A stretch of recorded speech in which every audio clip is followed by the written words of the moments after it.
Ladies and gentlemen, welcome back. The Modi government 3.0 is on the brink of its biggest challenge yet.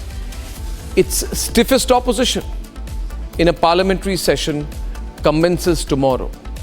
The NDA, which had 65% of the seats in the Lok Sabha in 2019, has only 54% of the seats in 2024.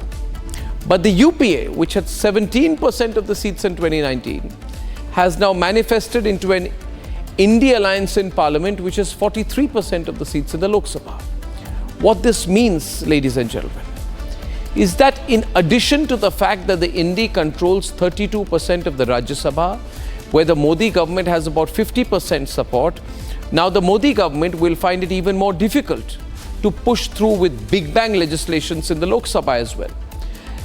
They're up in arms about a wide range of issues, about the pro tem speaker, about the constitution being in danger, about water situation in Delhi, about hooch debts in Tamil Nadu. And in my opinion, ladies and gentlemen, my reading of these wide variety and bouquet of threats in the classic high pitch by the Indy players today is that the Indy is coming hyper prepared to bring ruckus to the house, to obstruct in the name of rightful protest in numbers and opposition the government has not contended with in the last 10 years. So my view on this is that it will be very difficult, but not impossible, very difficult for the Modi government to handle an opposition that believes that this time it has the numbers, that it cannot just be pushed aside completely by the ruling party. So I expect them to be very obstinate and headstrong in their approach. But as a citizen, we can only hope that the intent to disrupt does not become the sole intent of the opposition by itself. The Congress party has dropped another family member into the ring, by the way. Robert Vadra, 56-year-old son-in-law of Sonia Gandhi. He has also thrown his hat into the ring. He says, I'm also going to come to parliament. So you're going to have Sonia Gandhi in parliament, Rahul Gandhi in parliament, Priyanka Vadra in parliament, Robert Vadra in parliament.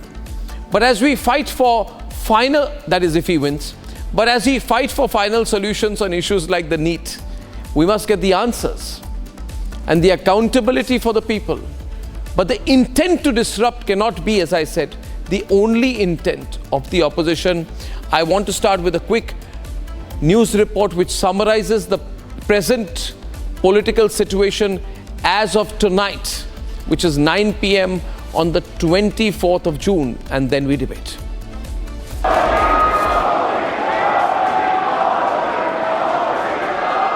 मैं नरेंद्र दामोदर दास मोदी जो लोकसभा का सदस्य निर्वाचित हुआ हूं, emergency के ये 50 साल इस संकल्प के हैं कि हम गौरव के साथ हमारे संविधान की रक्षा करते हुए भारत के लोकतांत्रिक परंपराओं की रक्षा करते हुए देशवासी संकल्प लेंगे कि भारत में फिर कभी कोई ऐसी हिम्मत नहीं करेगा जो 50 साल पहले की गई थी और लोकतंत्र पे काला धब्बा लगा दिया गया था. The first session of the 18th Lok Sabha started on a stormy note. संविधान की रक्षा हम करेंगे. संविधान का तोड़ना बंद करो. The opposition gave a call to save the constitution and protested. संविधान की रक्षा हम करेंगे. भारत की नई पीढ़ी इस बात को कभी नहीं भूलेगी कि भारत के संविधान को पूरी तरह नकार दिया गया था. संविधान के लीरे लीरा उड़ा दिए गए थे. देश को जेल खाना बना दिया गया था. लोकतंत्र को पूरी तरह दबोच दिया गया था. Prime Minister held a mirror to Congress. Tomorrow would mark the 50th anniversary of emergency. The darkest hour for democracy in independent India's history, the emergency was imposed by Indira Gandhi's government on June 25, 1975. But practicing politics of amnesia, Congress still began the session with protests. perhaps emboldened by its increased tally in the Lok Sabha. बचाओ बचाओ बचाओ संविधान बचाओ. Is this session also going to turn into a show of its strength by the opposition in Parliament? The portents don't look good. From raising objections against pro tem speaker, 100 बार यही बात बोलेंगे और emergency के 50 साल हो रहे बोले तो तुम इमरजेंसी से without declaring emergency you are doing it. इसीलिए हर बार वही बात बोल के आप कितने दिन ऐसा ही अपनी हुकूमत करना चाहते हैं. to riding on the anger of the students over NEET.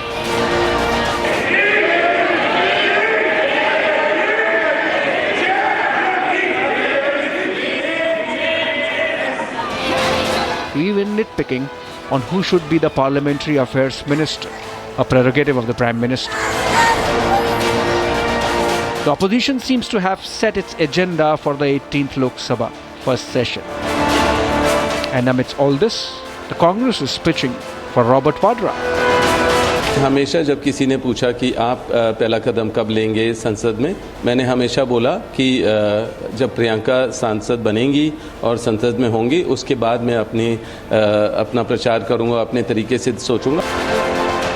With least productive budget session in 5 years, the last one of the 17th Lok Sabha was the shortest since 1952. The outgoing Lok Sabha also witnessed unprecedented obstructionism and its consequences by way of mass suspensions of parliamentarians. Disqualification of 2 MPs, Rahul Gandhi and Mahua Moitra. And the passage of some crucial bills in both houses without any debate or voting. While the opposition is setting its agenda to yet again disrupt parliament proceedings, trying to capitalize on BJP's number dip, Prime Minister has made it clear that this government is a strong one. कि आजादी के बाद दूसरी बार किसी सरकार को लगातार तीसरी बार सेवा करने के लिए देश की जनता ने अवसर दिया है और ये अवसर 60 साल के बाद आया है. ये अपने आप में बहुत बड़ी गौरवपूर्ण घटना है. Day one of the new Lok Sabha turned into a constitution versus emergency debate. But going by the signalling, are we going to see protests and pandemonium this Lok Sabha too? More importantly, don't we, the people of India, deserve better?